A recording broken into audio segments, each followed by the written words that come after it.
नमस्कार, मैं हूँ सुजाता सैनी और आप देख रहे हैं इंडिया स्पीक्स डेली। तो इंडिया स्पीक्स डेली पर आज हम जज जस्टिस यशवंत वर्मा के केस में अभी क्या अपडेट है उस पर बात करने वाले हैं। दरअसल दूसरे चरण की जांच उन पर अब शुरू हो गई है और ये इंटरनल कार्रवाई है जो सुप्रीम कोर्ट की तरफ से की जा रही है, जिसमें 3 सदस्यों की कमेटी बनाई गई है। जो पहले चरण की कार्रवाई थी उसमें तो जो इनका पक्ष जाना गया था और दिल्ली हाई कोर्ट के जस्टिस इनके घर गए थे देखने के लिए कि वहां पर क्या क्या घटना हुई है। तो दोनों ही रिपोर्ट उन्होंने सबमिट की थी सुप्रीम कोर्ट में और 3 सदस्यों की एक जांच कमेटी का गठन किया गया था। अब दूसरे चरण की जो कार्रवाई है वो शुरू हो गई है, उसमें क्या क्या इन पर होने वाला है तो उसके बारे में आज बात कर लेते हैं। दैनिक जागरण में एक खबर छपी है। खबर है कि 14 मार्च को जस्टिस वर्मा के सरकारी आवास पर जो आग लग गई थी, आग बुझाने गए अग्निशमन कर्मियों और पुलिस कर्मियों को भारी मात्रा में अधजले नोट मिले थे। ये उस समय के विषय में बताया इन्होंने। मीडिया रिपोर्ट्स और मामले को तूल पकड़ने के बीच प्रधान न्यायाधीश संजीव खन्ना ने दिल्ली हाईकोर्ट के मुख्य न्यायाधीश देवेंद्र कुमार उपाध्याय से रिपोर्ट देने के लिए कहा था। इसमें सुप्रीम कोर्ट को कॉलेजियम ने जस्टिस वर्मा का तबादला हाई कोर्ट करने की सिफारिश की थी। जस्टिस उपाध्याय ने अपनी रिपोर्ट में आरोपों की गहन जांच की बात कही थी, जिसके बाद सीजीआई ने 3 सदस्यीय समिति का गठन किया था। अब सुप्रीम कोर्ट की वेबसाइट पर कल यानी कि तड़के परसों रात को बहुत अर्ली मॉर्निंग ही दूसरे चरण की कार्रवाई उस समय शुरू करते हुए इनके घर से जो भी सामान जो वीडियोस मिले थे जिनमें जले हुए नोट और ये सब उनको अपलोड कर दिया गया था। ये इसमें लगभग 5 बोरी नोट मिले थे। तो अब इसमें दूसरे चरण की जो कार्रवाई शुरू हुई है उसमें हम आपको उससे पहले एक बताना चाहते हैं कि इसमें उपराष्ट्रपति जगदीप धनखड़ ने क्या कहा है। जगदीप धनखड़ ने दिल्ली हाई कोर्ट के जज जस्टिस यशवंत वर्मा के घर मिले जले नोटों के मामले में वैसे तो कोई बड़ा बयान नहीं दिया है। उन्होंने ये कहा था कि अगर इस तरीके के जले हुए नोट किसी नेता के घर मिलते या किसी मीडिया के किसी बड़े इसके पास मिलते, बड़े जर्नलिस्ट के पास मिलते या अन्य किसी और के पास मिलते तो उस पर अब तक बवाल मच चुका होता। तो अभी सब लोग यही वेट कर रहे हैं कि इन पर क्या कार्रवाई होगी। तो अब इसमें एक बात के एक पुरानी घटना के बारे में जगदीप धनखड़ यानी कि उपराष्ट्रपति ने जिक्र किया है। उन्होंने 23 मार्च 2025 को यानी कि कल राज्यसभा के सभापति के रूप में उपराष्ट्रपति धनखड़ ने एक महत्वपूर्ण बैठक बुलाई थी, जिसमें सदन के नेता जेपी नड्डा और विपक्ष के नेता मल्लिकार्जुन खड़गे भी शामिल थे। यानी कि सरकार के नेता और विपक्ष के दोनों ही नेता वहां शामिल थे। इस बैठक का मुख्य उद्देश्य जस्टिस यशवंत वर्मा के खिलाफ लगे आरोपों पर चर्चा करना था।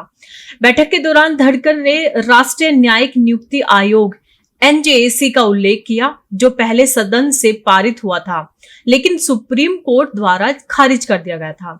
उन्होंने संकेत दिया कि यदि NJAC लागू होता तो शायद इस तरह की स्थिति से बचा जा सकता था।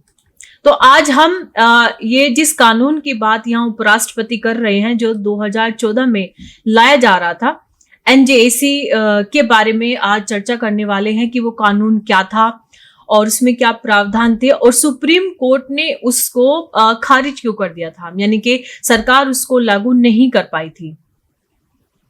तो ये कानून क्या है? राष्ट्रीय न्यायिक नियुक्ति आयोग भारत में उच्चतम न्यायालय और उच्च न्यायालयों के न्यायाधीशों की नियुक्ति और स्थानांतरण के लिए एक प्रस्तावित संवैधानिक निकाय था।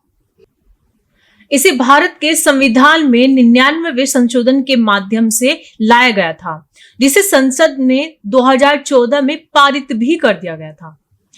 NJAC का मुख्य उद्देश्य मौजूदा कॉलेजियम प्रणाली को बदलना था, जो उस समय न्यायाधीशों की नियुक्ति के लिए जिम्मेदार थी। कॉलेजियम प्रणाली में सुप्रीम कोर्ट के वरिष्ठ न्यायाधीश ही नियुक्तियों का फैसला लेते थे और इसे अपारदर्शी और बंद प्रणाली माना जाता था। तो NJAC का लक्ष्य था कि न्यायिक नियुक्तियों में पारदर्शिता और जवाबदेही लाई जाए, साथ ही कार्यपालिका और न्यायपालिका के बीच संतुलन स्थापित किया जाए। अब इसके बारे में हम बात करते हैं कि एनजेएसी के तहत एक 6 सदस्यीय आयोग का गठन किया गया था, यानी कि उस आयोग में 6 सदस्य होने थे, जिनमें कौन कौन शामिल है वो मैं आपको बता देती हूँ। ये पारित हो गया था लेकिन इसको लागू नहीं कर पाए सुप्रीम कोर्ट के इसको खारिज कर देने के बाद। इस गठन में 6 लोग थे, जिनमें से एक भारत के मुख्य न्यायाधीश आयोग के अध्यक्ष के रूप में होते, सुप्रीम कोर्ट के 2 वरिष्ठतम न्यायाधीश, केंद्रीय कानून मंत्री कार्यपालिका का प्रतिनिधित्व करने के लिए इसमें होने वाले थे, 2 प्रतिष्ठित व्यक्ति। इनका चयन एक समिति द्वारा किया जाता, जिसमें भारत के मुख्य न्यायाधीश, प्रधानमंत्री और लोकसभा में विपक्ष के नेता शामिल थे। यानी कि इसमें मुख्य न्यायाधीश और प्रधानमंत्री और विपक्ष के जो नेता हैं उनको वो मिल करके इन 2 वरिष्ठ व्यक्तियों की नियुक्ति करते, जो इस 6 सदस्यीय टीम का ही हिस्सा होते। इस आयोग के सभी सदस्यों को किसी भी नियुक्ति या स्थानांतरण के लिए सहमति देनी आवश्यक होती थी। इसके अलावा किसी भी 2 सदस्यों को किसी प्रस्तावित नियुक्ति को वीटो करने का अधिकार था।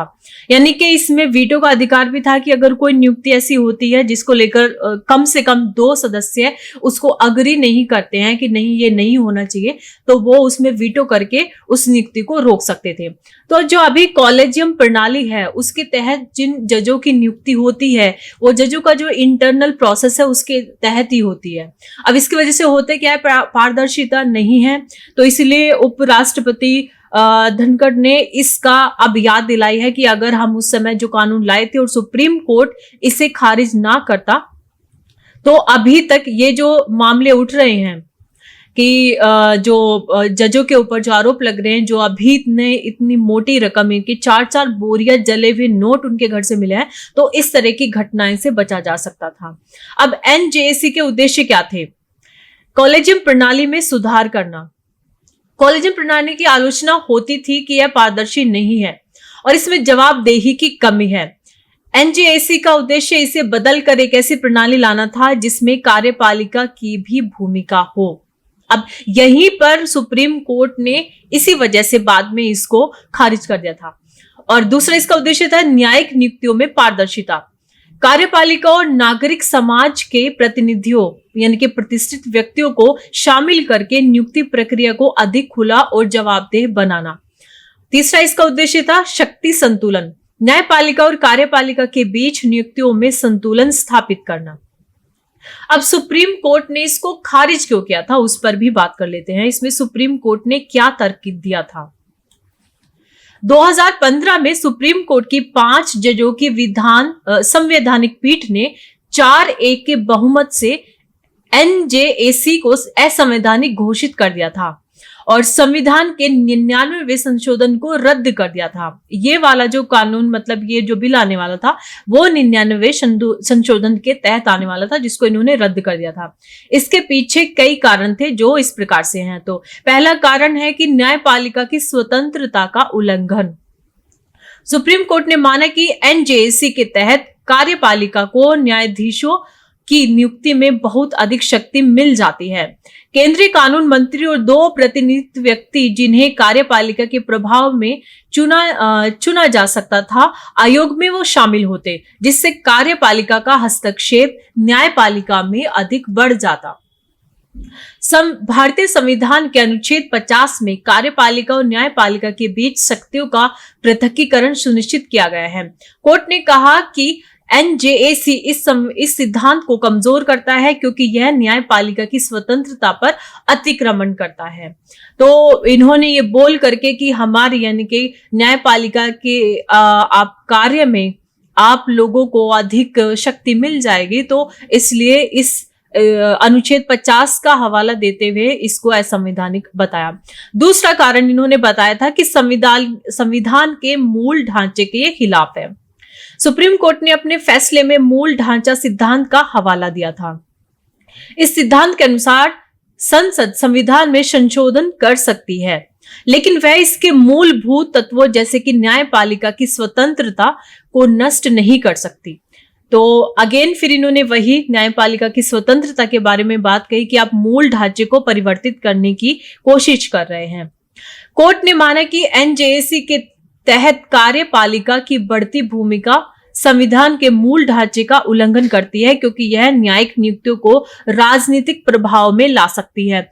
तो सुप्रीम कोर्ट का ये कहना था कि अगर इस प्रकार से कमेटी बना करके 6 सदस्यों की एक कमेटी बना करके और इसमें कम से कम 2 लोग, अगर अब इसमें क्या था कि जो जज होने थे वो इसमें केवल 2 या 3 मैक्सिमम, यानी कि जो न्यायपालिका से संबंधित थे, 2 वरिष्ठ नागरिक, और इसमें 2 हो जाने थे, एक तो प्रधानमंत्री और एक विपक्ष के कोई प्रतिनिधि करने के लिए कोई नेता। तो इस प्रकार से इसमें शक्ति संतुलन नहीं दिखा न्यायपालिका को कि आप हमारे कार्य में हस्तक्षेप कर रहे हैं। इस वजह से इन्होंने दूसरा रीजन बताया कि संविधान के मूल ढांचे में आप बदलाव नहीं कर सकते। तीसरा था वेटो पावर का खतरा उन्होंने बताया। एनजेएसी के नियमों के अनुसार आयोग के किसी भी 2 सदस्य किसी नियुक्ति को वीटो कर सकते हैं। सुप्रीम कोर्ट ने इसे खतरनाक माना क्योंकि इससे कार्यपालिका के प्रतिनिधित्व, कानून मंत्री और प्रतिष्ठित व्यक्ति न्यायिक नियुक्तियों को आसानी से रोक सकते थे। यह न्यायपालिका की स्वतंत्रता के लिए एक बड़ा खतरा था। चौथा कारण बताया था कि कॉलेजियम प्रणाली की वैधता। तो अभी सुप्रीम कोर्ट क्या है, कॉलेजियम प्रणाली को ही बना के रखना चाहता है, जबकि ये जो प्रणाली है इसकी चौतरफा आलोचना होती है। ये अंग्रेजों के जमाने से चला हुआ ये प्रक्रिया है। तो सुप्रीम कोर्ट ने स्वीकार किया कि कॉलेजियम प्रणाली में कमियां हैं, जैसे कि पारदर्शिता की कमी और जवाबदेही का अभाव, लेकिन उसने यह भी कहा कि यह प्रणाली न्यायपालिका की स्वतंत्रता को बनाए रखने के लिए जरूरी है। एनजेएसी के विपरीत कॉलेजियम प्रणाली में कार्यपालिका का कोई सीधा हस्तक्षेप नहीं होता, जिससे न्यायाधीशों की नियुक्ति में निष्पक्षता बनी रहती है। अब इसमें अंतिम 5वां कारण है संवैधानिक प्रावधानों का उल्लंघन। सुप्रीम कोर्ट ने कहा कि एनजेएसी संविधान के अनुच्छेद 124 और 217 का उल्लंघन करता है, जो क्रमशः उच्चतम न्यायालय और उच्च न्यायालयों के न्यायाधीशों की नियुक्ति की प्रक्रिया को निर्धारित करते हैं। एनजेएसी ने इस प्रक्रिया में बदलाव करके कार्यपालिका को अनुचित शक्तियां दे दी थी। तो सुप्रीम कोर्ट का निर्णय और उसके बाद में क्या हुआ? सुप्रीम कोर्ट ने एनजेएसी को खारिज करते हुए कॉलेजियम प्रणाली को ही बहाल रखा, यानी कि जो पहले से प्रणाली थी उसी पे ही काम किया। हालांकि कोर्ट ने यह भी स्वीकार किया कि कॉलेजियम प्रणाली में सुधार की जरूरत है। उससे सरकार को निर्देश दिया कि वह कॉलेजियम प्रणाली को बेहतर बनाने के लिए सुझाव दे, ताकि नियुक्तियों में पारदर्शिता और जवाबदेही बढ़ाई जा सके, लेकिन न्यायपालिका की स्वतंत्रता इसके साथ साथ ही बनी रहे। अब इसमें राष्ट्रीय न्यायिक नियुक्ति आयोग एक ऐसा प्रयास था जिसका उद्देश्य न्यायिक नियुक्तियों को अधिक पारदर्शी और जवाबदेह बनाना था, लेकिन सुप्रीम कोर्ट ने इसे 2015 में असंवैधानिक करार देते हुए इसको पूरी तरीके से खारिज ही कर दिया। अब इसे सुप्रीम कोर्ट ये कर सकती थी, इसे एक्सेप्ट करती, बट इसमें कुछ सुधार कर देती, लेकिन वो अड़े रहे कि कॉलेजियम प्रणाली को ही हम बहाल रखेंगे, लेकिन उसमें कुछ सुधार हम कर लेंगे। तो सुधार उसमें कुछ शायद किए गए थे।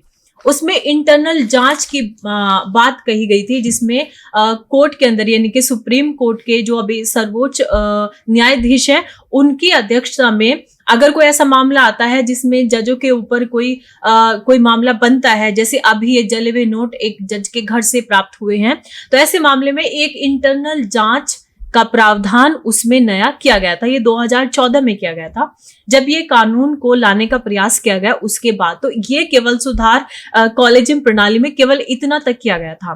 तो अभी उसमें उसी के तहत इसमें दूसरे चरण की जो जांच है वो जस्टिस वर्मा के ऊपर चल रही है, जिसमें कि अब मिली जुली प्रतिक्रियाएं आ रही हैं। कुछ जजेस का कहना है कि इनको फंसाया भी जा सकता है, जो इनका समर्थन कर रहे हैं, कि कोई भी व्यक्ति अगर अपने पास इतना ज्यादा अधिक कैश रखेगा, इतना पैसा रखेगा, तो वो इस तरीके से खुले में, यानी कि अपने नौकर के रूम में इस तरीके से क्यों रखेगा? वो कोशिश करेगा उसको छुपा करके रखने की।